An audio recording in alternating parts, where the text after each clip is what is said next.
Dunia setelah kepergian Habil terasa seperti hamparan tanah yang gersang bagi Adam dan Hawa. Kesedihan itu bukan sekadar kehilangan seorang anak, melainkan luka akibat melihat dosa besar pertama pembunuhan dilakukan oleh darah daging mereka sendiri. Namun, Allah Sang Maha Pengasih tidak membiarkan hambanya larut dalam kegelapan. Ketika Adam mencapai usia 130 tahun, Hawa kembali mengandung. Kelahiran ini terasa berbeda, ada ketenangan yang merayap di udara.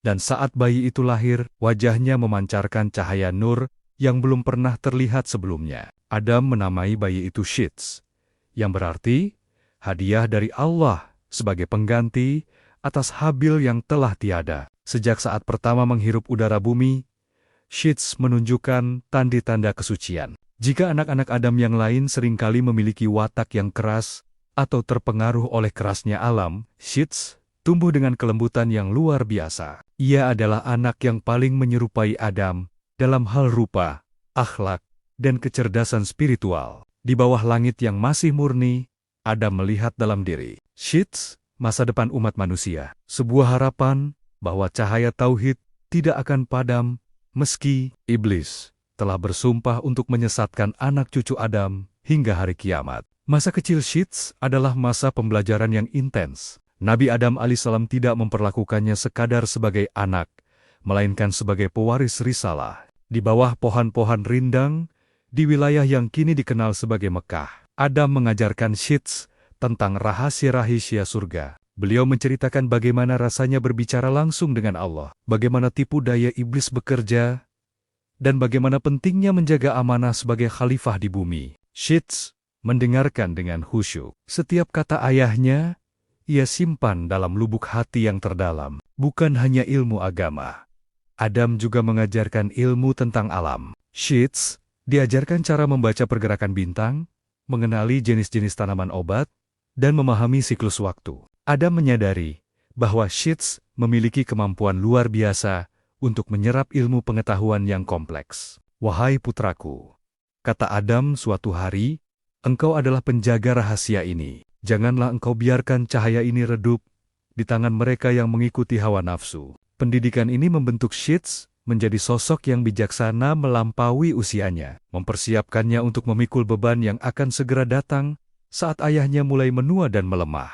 Setelah Nabi Adam alaihissalam wafat, beban kepemimpinan sepenuhnya berpindah ke pundak Shits. Disinilah momen paling sakral terjadi.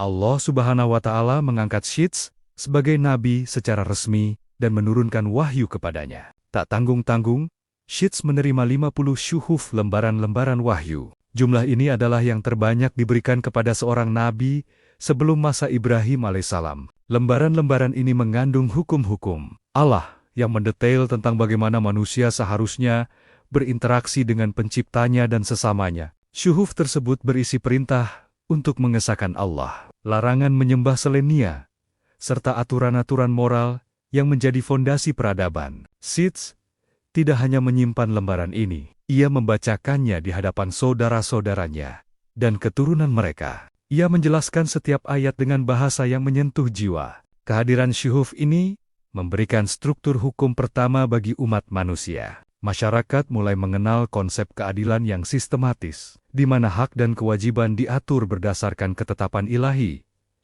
bukan berdasarkan kekuatan fisik semata. Tantangan terbesar Nabi Shits muncul ketika populasi manusia mulai bertambah banyak dan terbagi menjadi dua kelompok besar.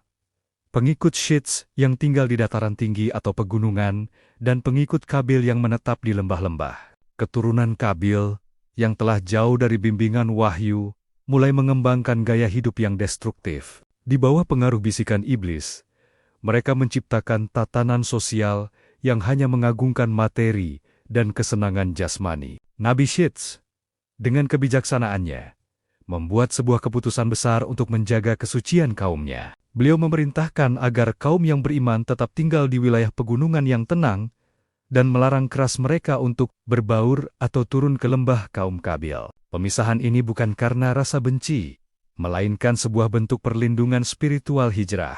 Shits memahami bahwa lingkungan memiliki pengaruh besar terhadap jiwa. Di atas gunung, kaum Shits menghabiskan waktu dengan bertani, berzikir, dan mempelajari syuhuf.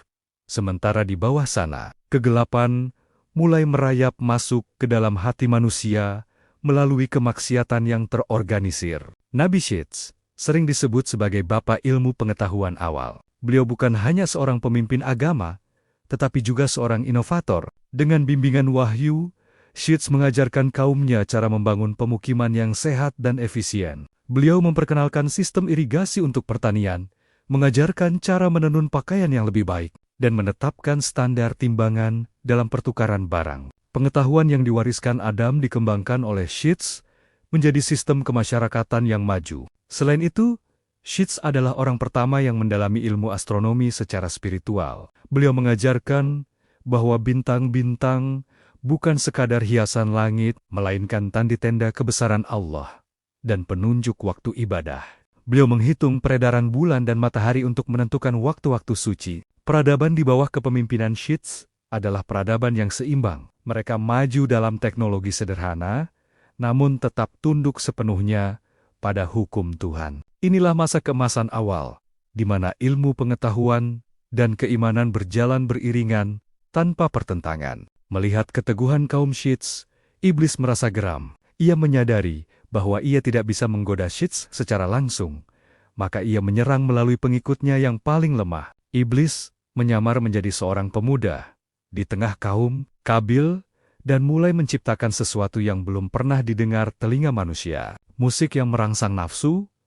Ia membuat seruling dari kayu dan kecapi dari dawai, lalu memainkannya dengan nada-nada yang melankolis, sekaligus membangkitkan gairah.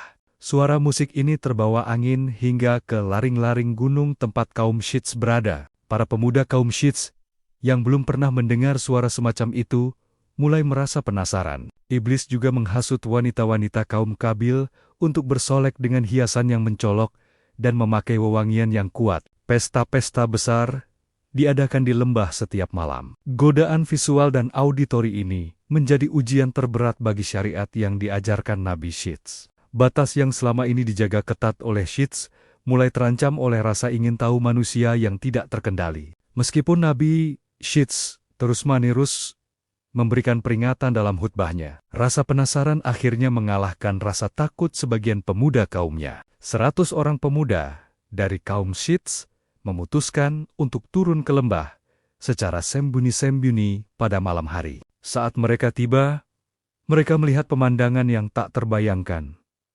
Pesta pora, tarian, dan kebebasan tanpa batas. Wanita-wanita kaum Kabil yang cantik menyambut mereka dengan rayuan. Para pemuda ini akhirnya terjerumus dalam kemaksiatan. Inilah awal mula terjadinya perzinahan. Mereka tidak kembali ke gunung, dan perilaku ini menular ke pemuda-pemuda lainnya. Nabi Syits melihat kejadian ini dengan kesedihan yang mendalam. Beliau menyadari bahwa inilah awal dari percampuran nasab dan rusaknya akhlak yang akan membawa bencana di masa depan. Beliau terus berusaha memanggil mereka kembali, namun banyak yang telah tuli karena kecintaan pada kesenangan duniawi. Peristiwa ini menjadi pengingat abadi dalam sejarah bahwa sekali pintu fitnah dibuka, sangat sulit untuk menutupnya kembali. Di tengah badai fitnah tersebut, Nabi Syits semakin memperketat disiplin ibadah bagi mereka yang masih setia. Beliau menekankan bahwa hanya dengan koneksi yang kuat kepada Allah melalui sholat, seseorang bisa selamat dari godaan iblis. Syits membagi waktu siang dan malam menjadi jam-jam khusus untuk sujud dan tasbih.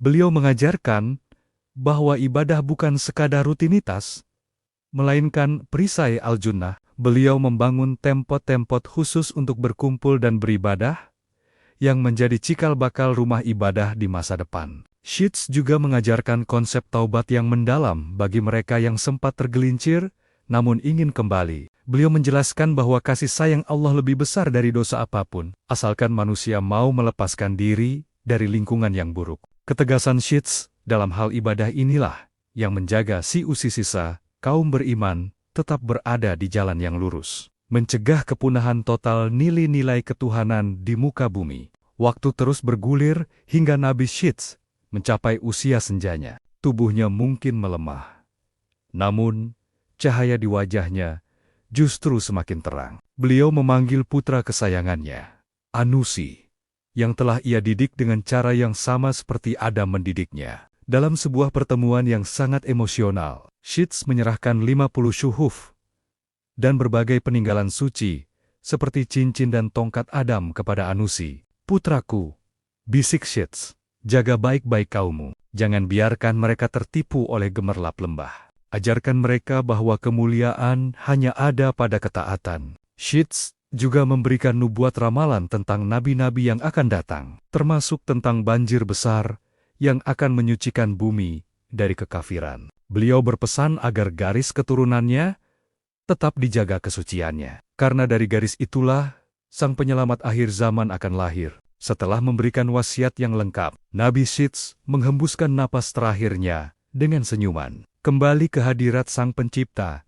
Setelah mengabdi selama 9 abad lebih, Nabi Sheets AS wafat meninggalkan warisan yang tak ternilai. Beliau dimakamkan di sebuah gua di gunung dalam beberapa riwayat di Jabal Abu Kubais. Meskipun sosoknya telah tiada, sistem kehidupan yang beliau bangun menjadi standar moral bagi umat manusia selama ribuan tahun. Tanpa peranan Sheets dalam membukukan wahyu ke dalam syuhuf, ilmu tentang Allah mungkin akan hilang bersama wafatnya Adam. Kisah beliau adalah pengingat bahwa di setiap zaman yang rusak, Allah selalu mengirimkan sosok yang tenang dan berilmu untuk menjaga kebenaran. Beliau adalah jembatan emas antara kesucian Adam dan ketegasan Idris serta Nuh. Nama Sheets mungkin tidak sesering disebut seperti nabi lainnya dalam percakapan sehari-hari. Namun dalam silsilah kenabian, beliau adalah fondasi utama. Cahaya, hadiah Allah ini akan terus bersinar dalam setiap jiwa yang memilih untuk menjauhi lembah kemaksiatan dan mendaki gunung ketaatan